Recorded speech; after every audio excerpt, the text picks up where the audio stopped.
예, 이제는 뭐 미 증시와 국내 증시의 디커플링 현상이 나타나면서 굉장히 탄탄하게 버텨주고 있는 흐름인데요. 오늘도 나타나고 있죠. 그럼에도 불구하고 여러 가지 점검 포인트들이 많습니다. 변수도 체크해보고 앞으로의 방향성까지 들여다보겠습니다. 오늘은 쿼터백 자산운용 심현수 상무와 이야기 나눠보겠습니다.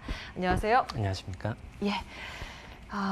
일단 오늘 우리 시장도 좀 강한 모습을 보여주고 있습니다만 이제 계속 신경 쓰이는 게 미국이 계속 만약에 무너진다고 하면 과연 우리 증시만 홀로 좀 잘 버텨낼 수 있을까? 여기에 좀 물음표가 달려 있어서요. 미 증시부터 점검을 하겠습니다. 네. 나스닥이 여전히 뭐 버블 논란이 뭐 지속되고 있으면서 굉장히 약한 모습이고 급격한 추락세가 나타나고 있는데 이 부분은 어떻게 체크하고 계십니까? 네. 일단 시장을 바라볼 때 저희는 이 투자자의 관점 그리고 트레이더 관점이 언제나 그 충돌하는 경향이 가끔 있습니다. 일단 투자자들은 현재 내 포트폴리오 내에서 위험 자산의 비중이 어느 정도가 적정한가라는 중심으로 저희가 질문을 보통 던지고요. 트레이더들은 현재 내가 가지고 있는 포지션을 언제 매수를 할 것이냐, 혹은 이제 얼마나 더 확대를 할 것이냐라는 이런 질문들에 조금 더 짧은 호흡의 질문들을 많이 던지고는 합니다. 저희는 이제 로보 어드바이저 운용사로서 이제 아무래도 투자자 관점에서 위험 자산에 대한 좀 긍정적인 시각을 유지를 하고 있는데요. 이건 일단 크게 이제 각국이 코로나19로 인한 글로벌 경제 침체의 어떤 회복을 위해서 집행하고 있는 이제 막대한 재정 확대, 그리고 이런 이제 중앙은행들이 어떤 공조화가 돼서 유지하고 있는 저금리 환경 자체에는 크게 변화가 없기 때문입니다. 그러면 시장에 대해서 아직 큰 위험으로 받아들일 신호가 네. 여러 군데서 포착이 되지 않고 있다 이렇게 말씀을 주시는 거잖아요. 맞습니다. 근데 급격한 지금 하락세가 나타나고 있단 말이에요. 네네. 그럼 그 원인은 뭐라고 분석하고 계세요? 일단 단기적으로 봤을 때 시장이 한 두 가지의 상수와 한 가지의 변수를 들 수 있을 것 같습니다.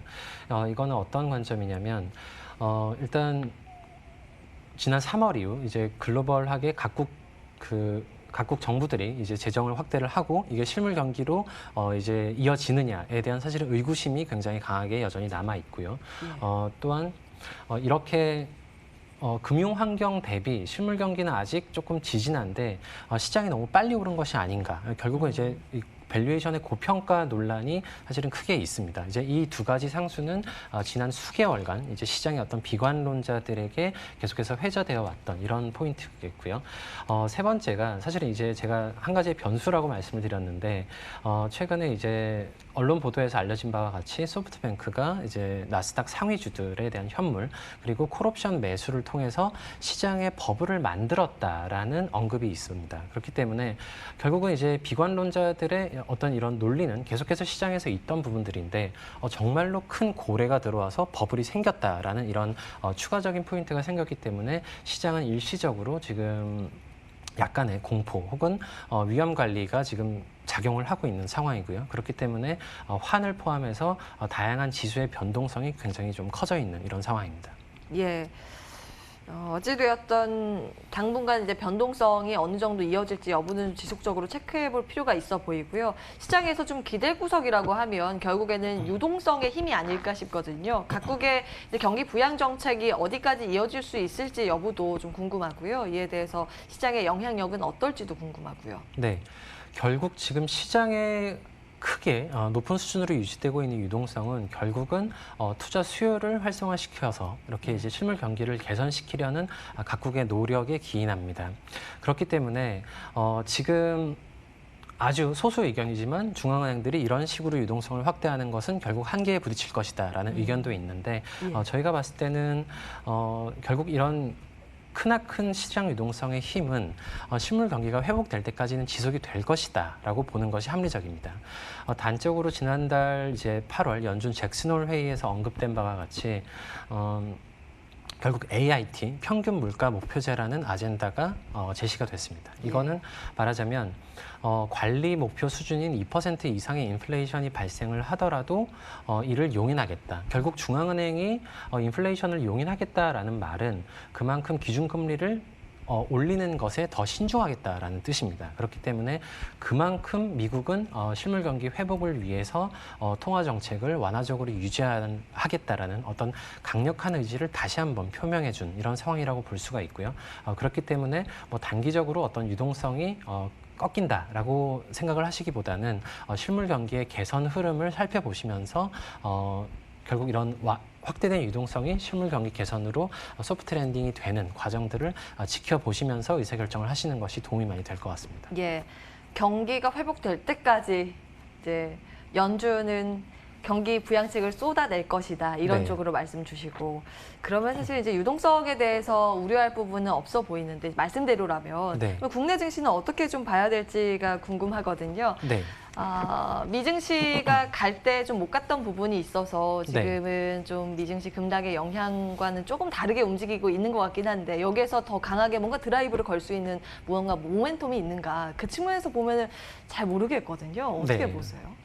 일단 이제 미증시가 갈 때 우리가 좀 쉬었고 또 역으로 미증시가 쉴 때 우리가 좀 가고 뭐 이런 상황들은 계속해서 교차가 되고 있기는 합니다. 그런데 저희가 반복적으로 이제 저희 회사의 어떤 투자 레터나 투자자분들께 전달드리고 싶은 메시지는 우리나라는 이제 OECD 주요 국가들 중에서 2020년의 경기 하강폭이 사실 가장 적었습니다. 그렇기 때문에 일단 경제 펀더멘털 관점에서 우위에 있는 측면들은 굉장히 명확하다라고 기억을 해두시면 좋겠고요.